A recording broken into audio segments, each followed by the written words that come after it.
Hey everybody, welcome again. This is our second walkthrough video. I am Matthew Wallace-Wilden here with former reigning Washington State champion Joe Bono. We're going to do the second one. We're going to try and keep the pace up a little bit and not time out. We've opted to play. We win the die roll because we're really good at rolling die. And we kept this hand. It has no mountains in it, which is kind of a crap deal for us, but we'll suffer on through that. Yep. Guy's leading with a 1-drop. That's pretty loose in my estimation. So our opponent got a brand new Scars Mirrodin card here that it can set arc. It's just going to be a 1/1 for us. You know, hopefully he doesn't get Metalcraft. It'll be pretty awesome if it turns in Metalcraft. But he's basically going the aggro route. He's going to hit his 1 and 2 drop and try to put pressure on us. As you can see, it's really not going to have much of an effect. Like, we skipped our 1 and our 2 drop. We're going to get our 3 drop, and then our 3 drop is going to outclass his little 1/1. We're not going to be able to attack into his Ether Flame wall, but that's fine. And we can just play defensive, and he's going to have to miss some drops at some point, and we're going to get ahead because of that. So here we are. We're getting our 3, and we're going to get rid of the ugliest looking swamp there. And we got this sweet Stalking Assassin. So let's take a look at it.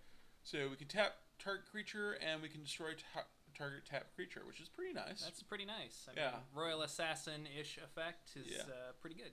It's a lot of mana, but we already have blue mana out to activate it, and we've got this black mana too. So he gets a Faceless Devourer, and that's not going to do a ton for him. And like, it's going to force us to use the Stalking Assassin at some point to kill it, but I think we're okay with that. So let's go ahead and throw out a forest there. You know, we'll slow roll the fact that we still have swamps in our hand, and toss this plains. All right, so not that exciting. We got a 4/3 defender. That's basically what we got. Because presumably our opponent isn't going to play an island right now. Maybe he won't read it, but looks like he's not playing an island, so we got 4/3 Well, defender. let's see if he pitches an island here. No, pitching plains, so you know there's still hope for our guy to get in there. But yeah. So our opponent has a Shadow Guy, and he's gonna force us to kill it with the Stalking Assassin, and he's got this Mana Core, which is a 2/2 flyer. And it's going to kill our assassin, so we no, it only deals damage to blocking? attacking or blocking, so we're fine there. You know, and so we're gonna end the turn. We're gonna go ahead and not do that. We're gonna bonk his guy. There we go.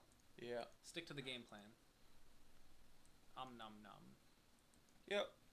And so like he's welcome to bash us for 2 with Crimson Mana Core, and then we'll kill it. Like we're okay just trading mana for guys. So this is a place where he plays a guy, we eat a guy, we just keep playing lands and maybe make it to the 11 plan. Is that a realistic thing that could happen here? That's something that we could do. And we're gonna miss our 6-drop here, kill his Crimson Mana Core. But we just keep eating his guys. I mean, we're not really falling behind on board because he keeps letting us eat one. And like the nice thing is like if he attacks with his Bramble Elemental, we can just kill it with we can trade the Dreamwinder for it, and then we're back to parity. Except we've got all these lands in our hand, and we've got this awesome assassin. Yep. And trading off the Dreamwinder is probably good. As we see, he's pitched islands. He's read the text of the card. He's not going to let us get in there with it. Yeah. There's a Shoal Serpent. Shoal Serpent's not the best for us. So the cool thing here is like he attacks. We get to go bop bop. And on his next turn, if he attacks with the Shoal Serpent, we'll be able to kill it at instant speed with the Stalking Assassin, because we're gonna play a land and pass the turn. So he's not gonna be able to do that. Like he could attack with the Set Arc and the Shoal Serpent, lose the Shoal Serpent, and get in for 1, but that's not very good for him.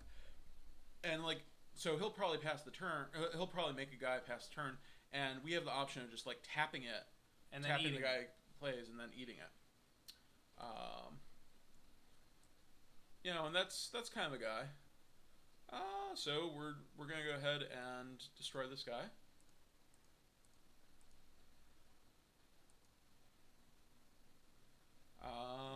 So the text on that Allosaurus, it said it gets bigger when there's more cards in the graveyard. Is that each No, turn? it's power and toughness is 1 plus the number of lands. You Okay, have to so he play. will keep growing. Yeah. If we let him. So I think at this point we're actually gonna run out a 4 here.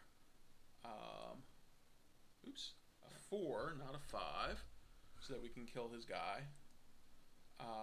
And that way we'll have a little bit of pressure on him. Maybe get something to. That's pretty sweet. So now we can Just block all regen day. and block. Yeah. So now we don't even need to use the Stalking Assassin. We don't need to leave up mana for the Stalking Assassin. And because we spent those turns not making drops, we're gonna get up to enough mana that we can start making 8 drops and still regen, which is fine. And you'll notice too, he's stuck on 7 mana here,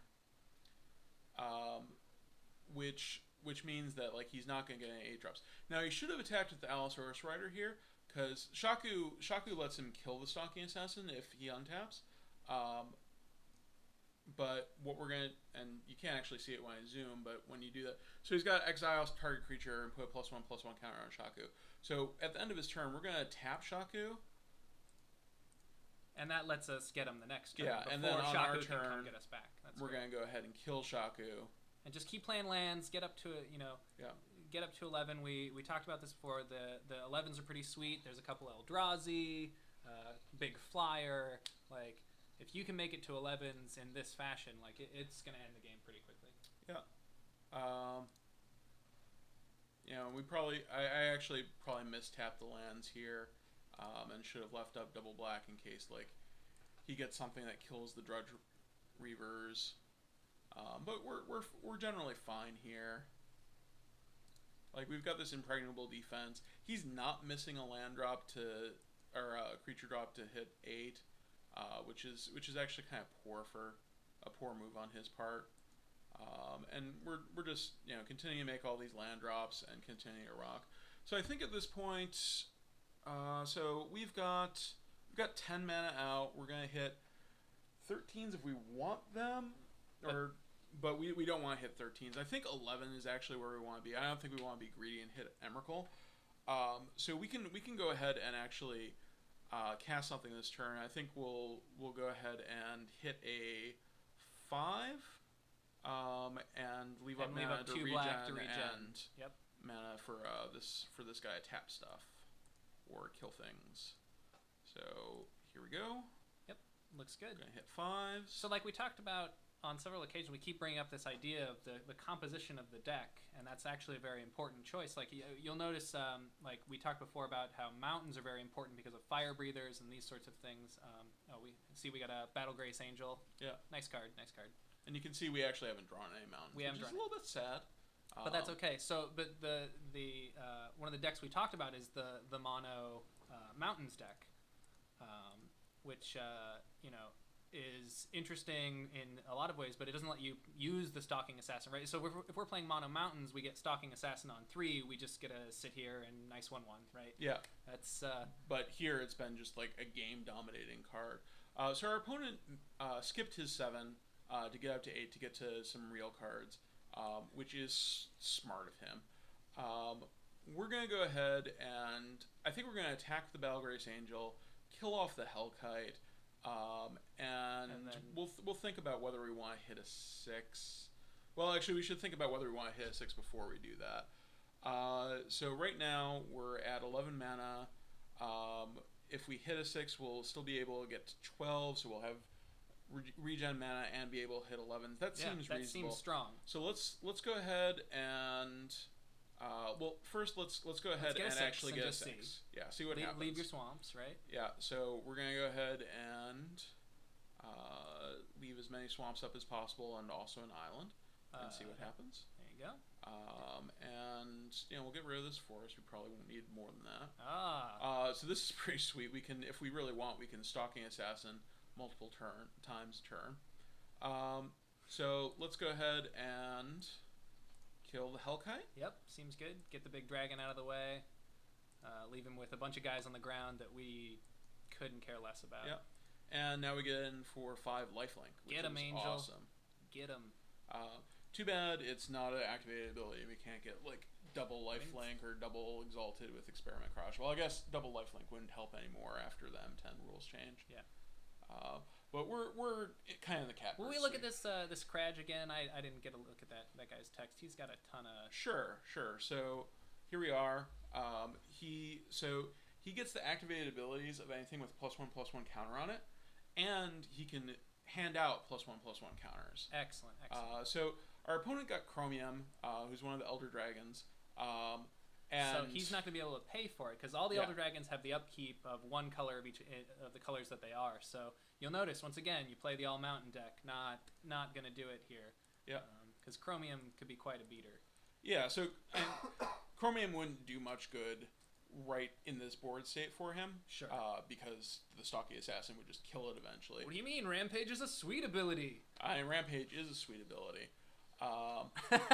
So we went and hit 11. So getting back to Chromium, it wouldn't do much in this board state, but having the only flyer or having a giant flyer is actually pretty sweet.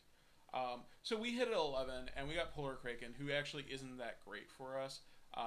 As I mentioned before, there's 6/11 drops. Polar Kraken is one of them, and it's actually the swingiest of them. Because like we probably don't want to pay the upkeep cost on it, but in some situations where you're drawing extra cards, you do want to pay the upkeep cost of it and just bash for 11 multiple times. So at the end here, he's not going to attack the Allosaurus because we'll just eat it. Yep. At the end of the turn, shouldn't we dish out a counter? We should have. I skipped a little bit too fast. So we're gonna go ahead and just get rid of this Polar Kraken. You are so bad. I'm terrible. So we choose not to pay the cumulative upkeep. So we're gonna want to tap the Silver Seraph, and then kill it on the next turn. So we need to leave 4 up. Yeah, so we're gonna leave 4 up, and we're gonna want to leave 5 up for the Dredge Reavers. Do our normal, drop a 6, and then get them. Yeah. Sounds about right. We're actually not going to attack, and actually let me undo those two. We're not going to attack because we're going to want to tap the Seraph on his turn. Yep.